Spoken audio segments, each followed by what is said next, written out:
నమస్తే, welcome to Telugu రాజ్యం. నేను గత కొన్ని రోజుల నుంచి చూసుకున్నట్టయితే ఆడవాళ్ళ వస్త్రధారణ గురించి చాలామంది చాలా రకాలుగా మాట్లాడుతున్నారు. ఎప్పుడైతే శివాజీ గారు ఒక స్టేజ్ పైన మాట్లాడినప్పటి నుంచి ఇది ఇంకా రెట్టింపు అయిపోయింది. సో అది మెల్లిమెల్లిగా అది ఇప్పటికీ ఈ రోజు వరకు కూడా ఆ టాపిక్ అనేది కొనసాగుతూనే ఉంది. అయితే దీని మీద స్పందించడానికి ఈరోజు మనతో పాటు ఉన్నారు హైకోర్టు అడ్వకేట్ లక్ష్మి గారు. నమస్కారం మ్యామ్. ఇప్పుడు చూసుకున్నట్టయితే ఏదైతే స్త్రీ వస్త్రధారణ ఏదైతే ఉందో దాని గురించి మాట్లాడుతున్నారు. గతంలో నుంచి కూడా చాలామంది మాట్లాడుతూనే ఉన్నారు. అయితే ఎప్పుడైతే శివాజీ గారు మాట్లాడారో తను మాట్లాడినప్పటి నుంచి అయితే అది ఇంకా మరీ పెద్దగా అయిపోయి దాని మీద సెలబ్రిటీసే కావచ్చు, ఇంకా చాలామంది సోషల్ యాక్టివిస్టులు ఎవరైతే ఉన్నారో వాళ్ళే కావచ్చు, అందరూ స్పందిస్తూ ఉన్నారు. అసలు దీన్ని ఎలా చూడాలంటారు? అంటే నెగిటివ్గా స్పందించే వాళ్ళు ఒక 20% ఉంటే నాకు తెలిసి పాజిటివ్గా స్పందించే వాళ్ళు 80% ఉన్నారు ఇప్పుడు అందులో. ఇప్పుడు ఏంటంటే స్త్రీ హక్కులు, నేను కూడా స్త్రీని, హక్కులు మనం కూడా అన్ని హక్కులు మనకు కావాలి, మనకి స్వేచ్ఛ కావాలి, మనం ఎలా జీవించే హక్కు మనకు ఉంది, అదంతా కరెక్టే. దాంతోపాటు ఏంటంటే లా వేరు, లైఫ్ వేరు. అన్ని ప్రొద్దునే ఉదయాన్నే లేచి మనం అంతా లా ప్రకారంగా జీవించాలంటే ఎవరికి సాధ్యం కాదు. అంటే మెయిన్ ఏదైతే ఉంటాయో మన లైఫ్లో మనిషి సోషల్ యానిమల్ అంటారు. అంటే జనరల్గా మేనేజర్ సోషల్ యానిమల్ అంటారు. దాని అర్థం ఏంటి? మనం ఒక సమాజంలో జీవిస్తున్నప్పుడు, ఒక సొసైటీలో మనం ఉంటున్నప్పుడు ఏంటంటే కొన్ని పరిధులు ఉంటాయి. ఆ పరిధులు అందరూ పాటించాలి. ప్రొఫెషనల్ ఎథిక్స్, పర్సనల్ ఎథిక్స్ అంటే ఉంటాయి. అందరూ ఇవి మర్చిపోతున్నారు. ప్రొఫెషనల్ ఎథిక్స్కి మనము నేను ప్రొఫెషనల్ ఉన్నాను, నేను 24 hours ఉద్యోగం చేస్తానంటే చేయించుకోవాల్సిన వాళ్ళే, ఆ ప్రాఫిట్ రావాల్సిన వాళ్ళే నీకు ఒక టైమింగ్స్ ఇస్తారు. అంటే ఈ టైం లోపు నువ్వు చేయాలి, నువ్వు చేస్తానన్నా కానీ ఈ టైం దాటితే మాకు వద్దని. అంటే ఏంటి? అక్కడ ఒక లిమిట్స్, ఒక ప్రిన్సిపల్స్, ఒక బౌండరీస్ ఉన్నాయి. అలాగే సొసైటీలు ఎలా ఉంటాయంటే మన స్వేచ్ఛకు కూడా కొన్ని బౌండరీస్ ఉంటాయి, మన స్వాతంత్రానికి కొన్ని బౌండరీస్ ఉండాలి. సో చాలామంది అంటున్నట్టు ఏమనంటే లేడీస్ జెంట్స్ అనేది, ఆడ మగ అనేది ఈక్వల్ ఇన్ ద సెన్స్ నీ ప్రొఫెషన్లో కానీ, నీ కెరియర్లో కానీ, నీ తెలివితేటల్లో కానీ, నీ ఎర్నింగ్స్లో కానీ చేసుకోవాలి.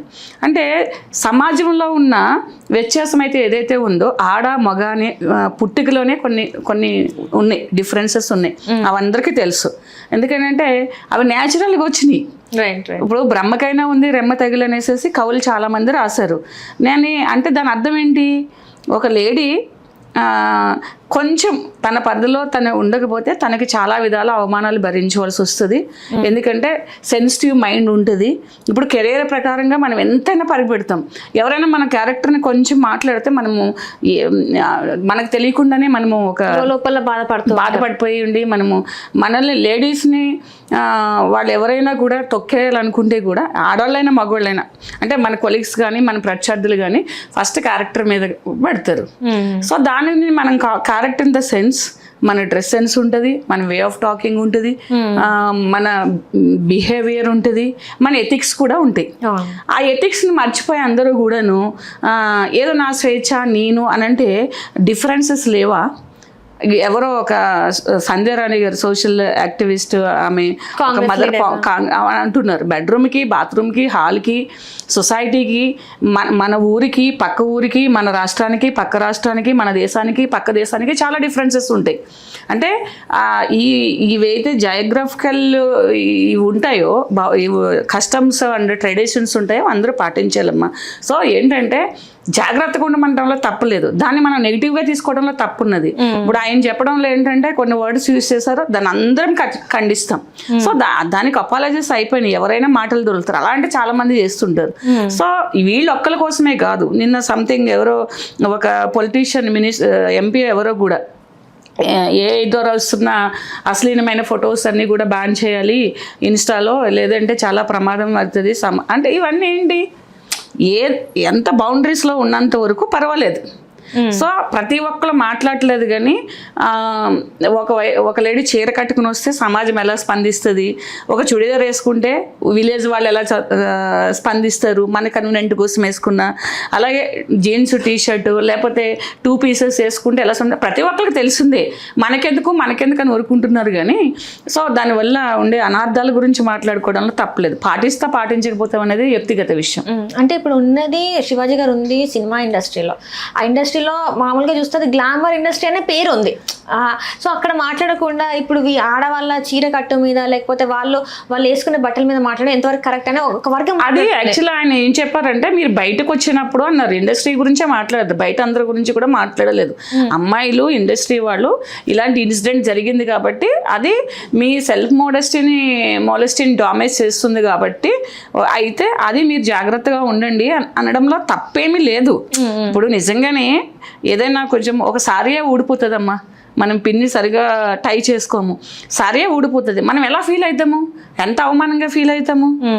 దాని గురించి మాట్లాడి ఉంటారు తప్పిస్తే ఆయన కూడా ఎవరిని అవమానపరచాలని ఉద్దేశం కాదు. కానీ ఆ మాట్లాడే తీరులు ఏంటంటే ఇప్పుడు ఇంట్లో తల్లిదండ్రులు చెప్తేనే వినట్లేదు, సరే ఎవరు ఒక టీచర్ చెప్తే వినట్లేదు, లేకపోతే ఒక లీడర్ చెప్తే వినట్లేదు, ఒక సోషల్ యాక్టివిటీస్ చెప్పుకుంటే వినట్లేదు, ఎవరో చెప్తే ఎందుకు వింటారు, నువ్వెవడవు అని భయం భక్తి లేదంటారా, నువ్వనేది ఏంటంటే అంటే ఫ్రీడమ్ అనేది ఇప్పుడు అధికం అయిపోతే ఏమున్నది.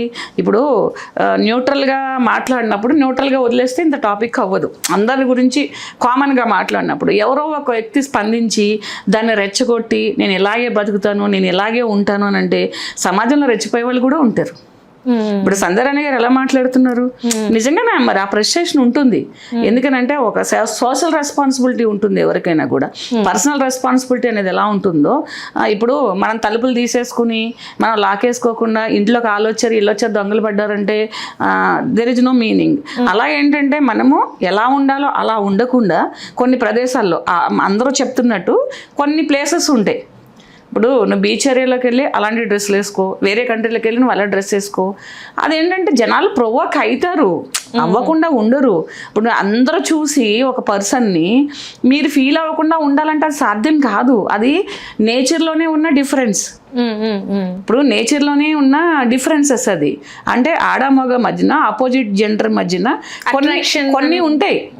బయోలాజికల్, హార్మోనల్ లేదా సృష్టిది అనుకోవచ్చు మనం.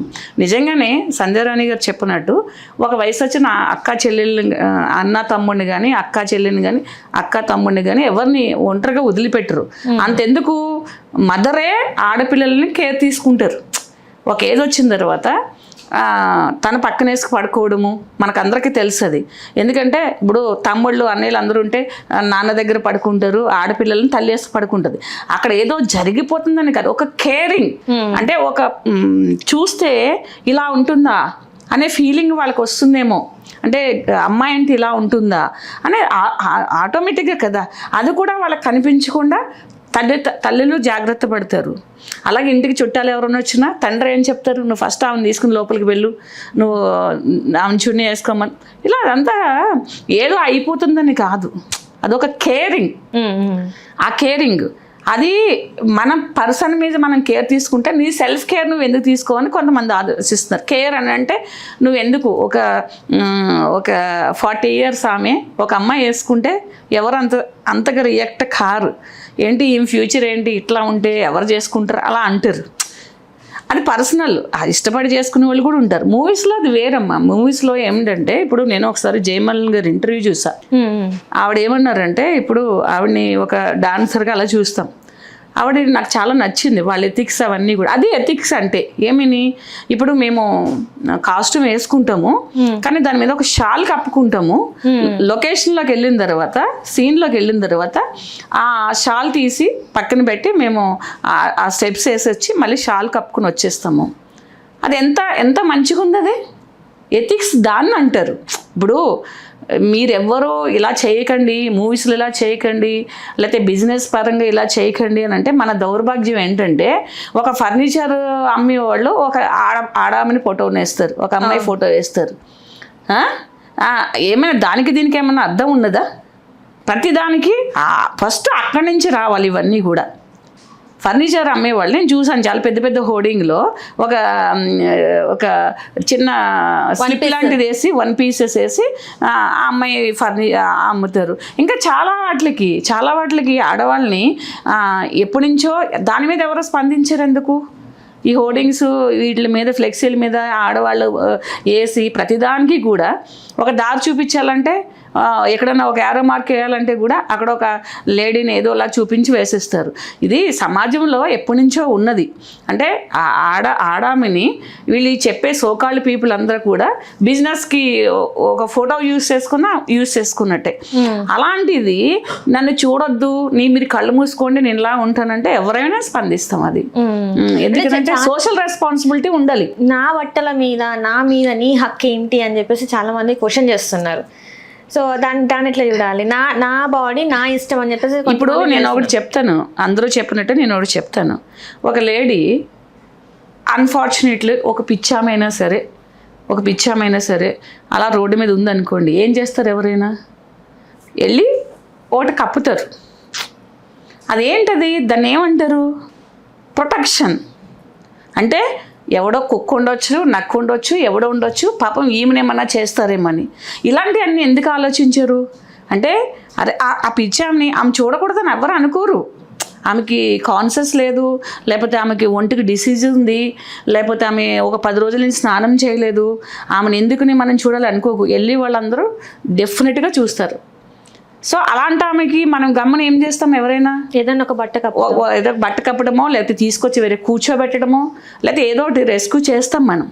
అలాంటిది నువ్వు అన్నీ చేసుకుంటూ పార్లర్కి వెళ్తూ ఒక మంచి కాస్ట్యూమ్స్ వేసుకొని ఉన్నదానికంటే ఎక్కువ ఎక్స్పోజ్ చేసుకుంటూ, అంటే మన అందానికంటే ఎక్కువ ఎక్స్పోజ్ చేసుకుంటూ అవన్నీ పెట్టడం అనేది నేనైతే సమర్థించాను.